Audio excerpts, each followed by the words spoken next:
ಅವರು ತೆಗೆದುಕೊಂಡಂಥ 5-6 ನಿಲುವುಗಳಲ್ಲಿ ಒಂದು ಪ್ರಮುಖವಾದದ್ದು ಭಾರತದಲ್ಲಿರುವಂಥ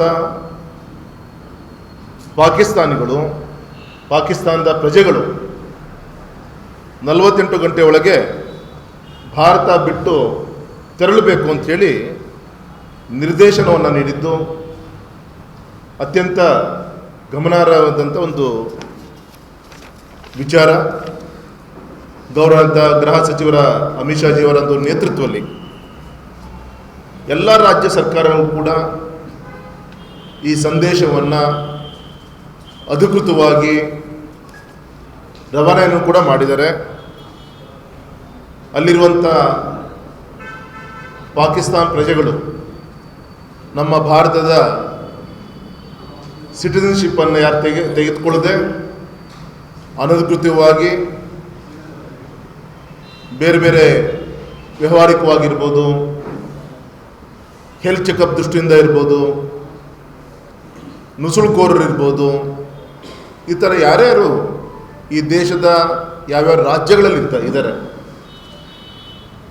ಅವರನ್ನು ಗುರುತಿಸಿ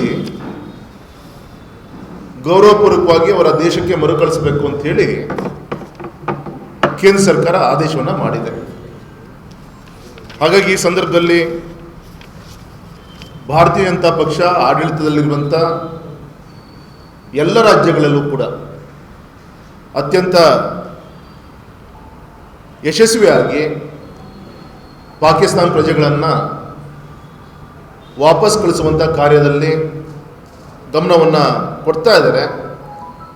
ಆದರೆ ಎಲ್ಲೋ ಒಂದು ಕಡೆಗೆ ಕರ್ನಾಟಕವನ್ನು ಕೂಡ ಸೇರಿಕೊಂಡು BJP ತರ ಆಡಳಿತ ಇರುವಂಥ ರಾಜ್ಯದಲ್ಲಿ ಪಾಕಿಸ್ತಾನ್ ನಿವಾಸಿಗಳನ್ನು ಗುರುತಿಸಿ ಅವ್ರನ್ನ ಹಿಂದಕ್ಕೆ ಕಳಿಸುವಂಥ ವಿಚಾರದಲ್ಲಿ ಸ್ವಲ್ಪ ಎಲ್ಲೋ ಒಂದು ಕಡೆಗೆ ಉದಾಸೀನ ಕಾಡ್ತಾ ಇದೆ. ಹಾಗಾಗಿ ಈ ಸಂದರ್ಭದಲ್ಲಿ ತಮ್ಮ ಮುಖಾಂತರ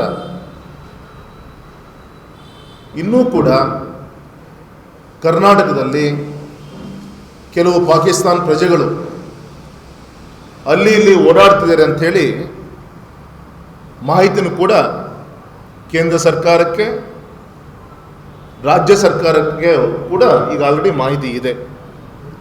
ಹಾಗಾಗಿ ಈ ಸಂದರ್ಭದಲ್ಲಿ ನಮ್ಮ ಪಕ್ಷದ ವತಿಯಿಂದ ಒತ್ತಾಯವನ್ನು ಮಾಡ್ತೀವಿ. ವಿಶೇಷವಾಗಿ ಜಿಲ್ಲಾಡಳಿತ, ನಮ್ಮ ಜಿಲ್ಲೆಯಲ್ಲಿರುವಂಥ, ನಮ್ಮ ಶಿವಮೊಗ್ಗ ಕ್ಷೇತ್ರದಲ್ಲಿರುವಂಥ ಆ ರೀತಿಯಂಥ ಪಾಕಿಸ್ತಾನಿ ನಿವಾಸಿಗಳನ್ನು ಗುರುತಿಸಿ ಅವರನ್ನು ತಕ್ಷಣ ಅವರ ದೇಶಕ್ಕೆ ಕಳಿಸುವಂಥ ಪ್ರಯತ್ನವನ್ನು ಜಿಲ್ಲಾಡಳಿತ ಮಾಡಬೇಕು ಅಂಥೇಳಿ ಪಕ್ಷದ ಒಂದು ನೇತೃತ್ವದಲ್ಲಿ ಈ ಸಂದರ್ಭದಲ್ಲಿ ನಾನು ಆಗ್ರಹಿಸ್ತೇನೆ. ಮತ್ತು ಇದೇ ವಿಚಾರದಲ್ಲಿ ಈಗಾಗಲೇ